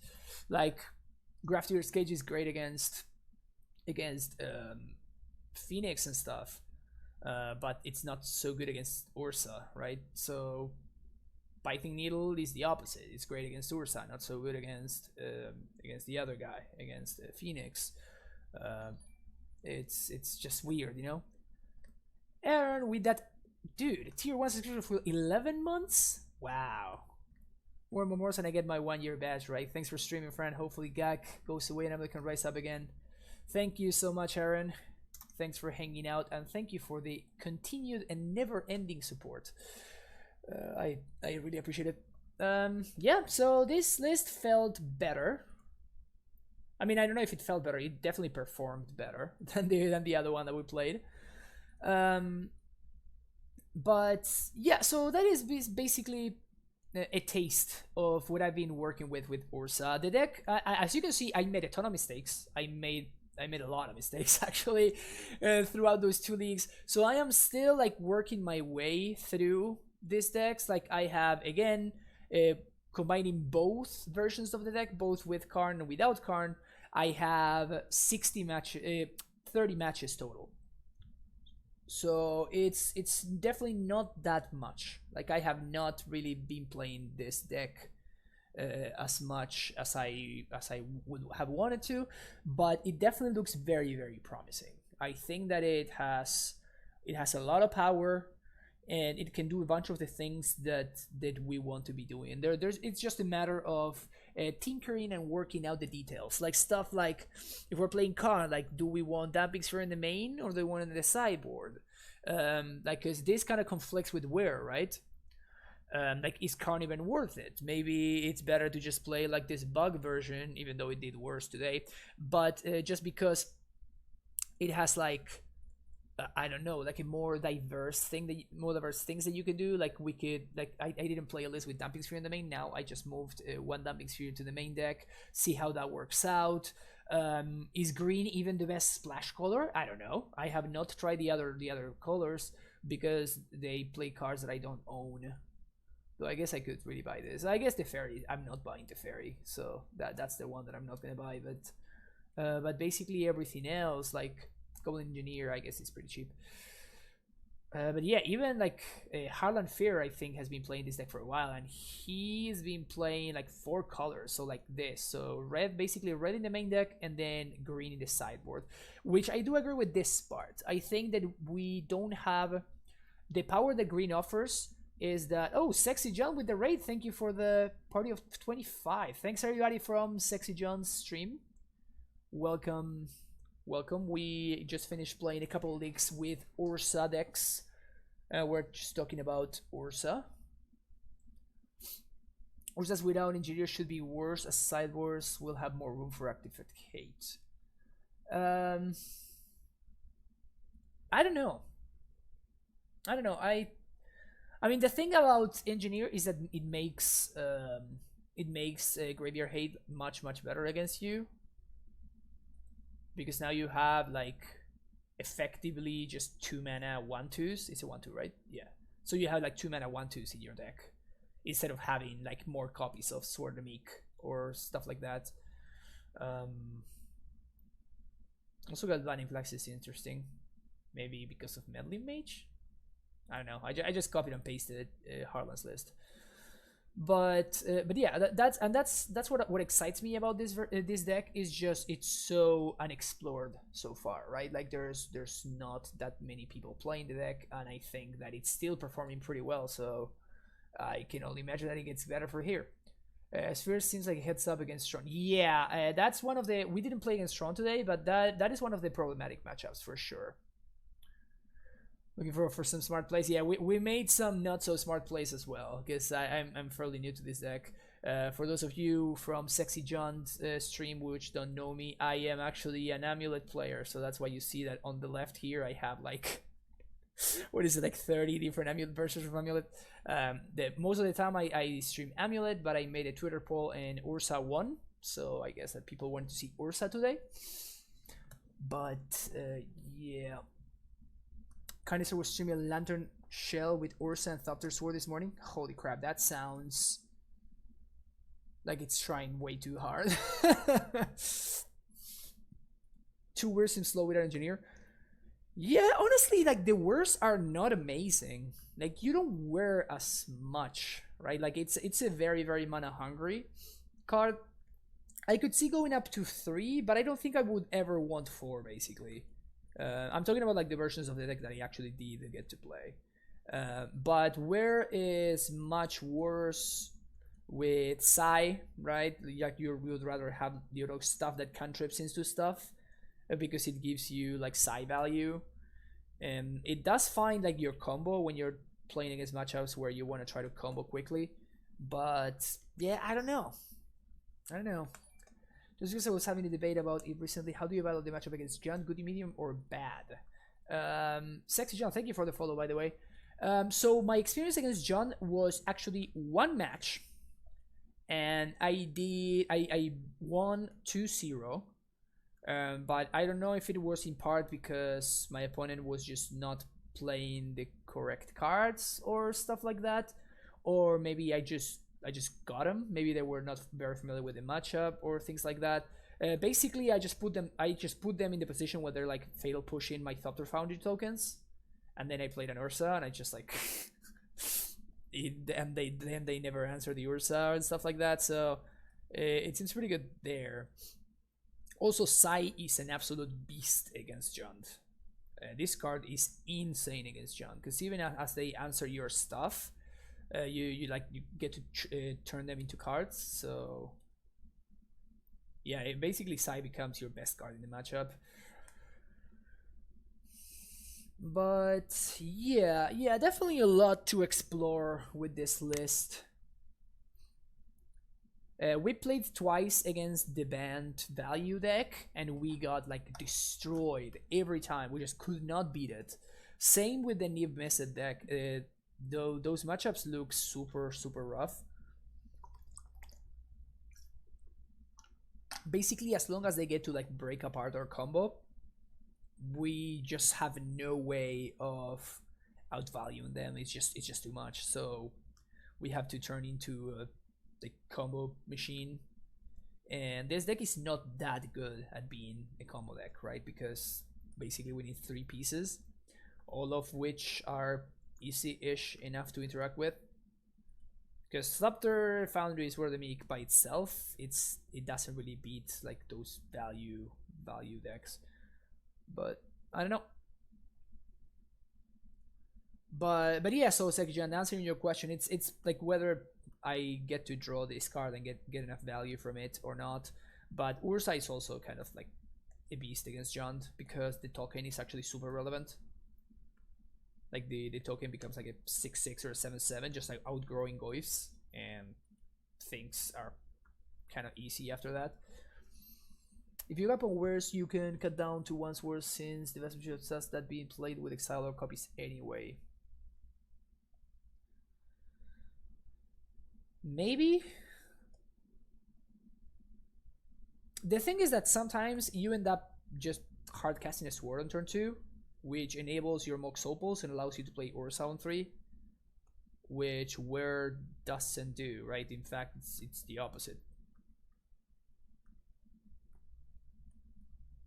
So yeah, I don't think that this deck is built to maximize Where. This deck is built to maximize Urza. And Urza wants artifacts in play, it doesn't want spells in your hand. Right?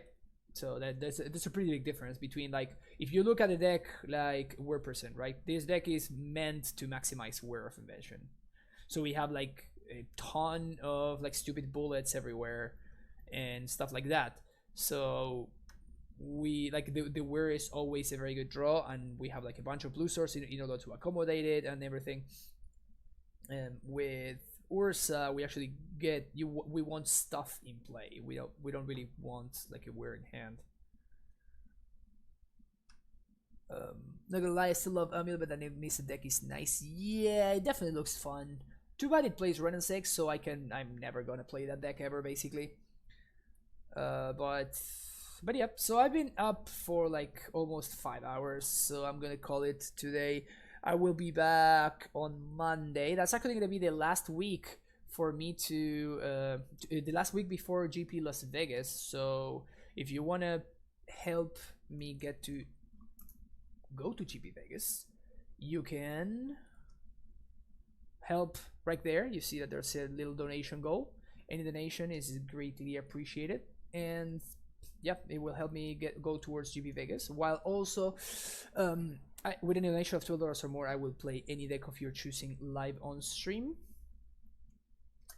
And also, if you want to support in a different way, you can subscribe. You get access to these sweet emotes, as well as the 50-page cyber guide that I wrote for Amulet. And I'm writing a new one for Trinket Mage for the newer versions of the deck. So hopefully that one also works out. Then if you want to follow me on Twitter, you can find me over there. If you want to check out my previous streams, you can check out my YouTube channel. And finally, you can join my Discord channel as well, which is the first link that you see over there, the Primetime Stronghold.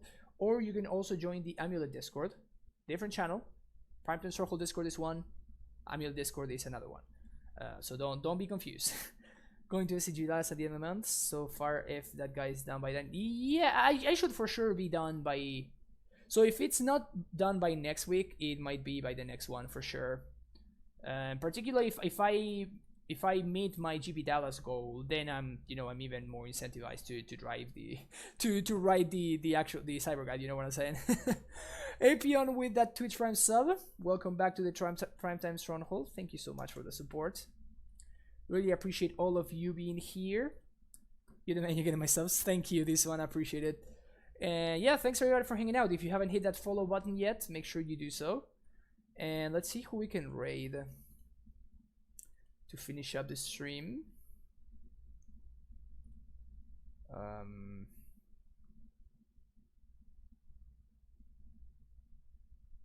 Oh yeah, Brian Gottlieb is streaming now. That's kind of cool. I don't really play Match Arena, but I like Brian, so we're gonna give him a host. All right, see you all in Brian's stream, and I will be back on Monday, same time. And I think I might be uploading some YouTube videos. So check out the YouTube for sure, because I will be uploading some new stuff over there. Have an amazing rest of your day and your weekend, and I will see you next week. Have a good one. Bye bye.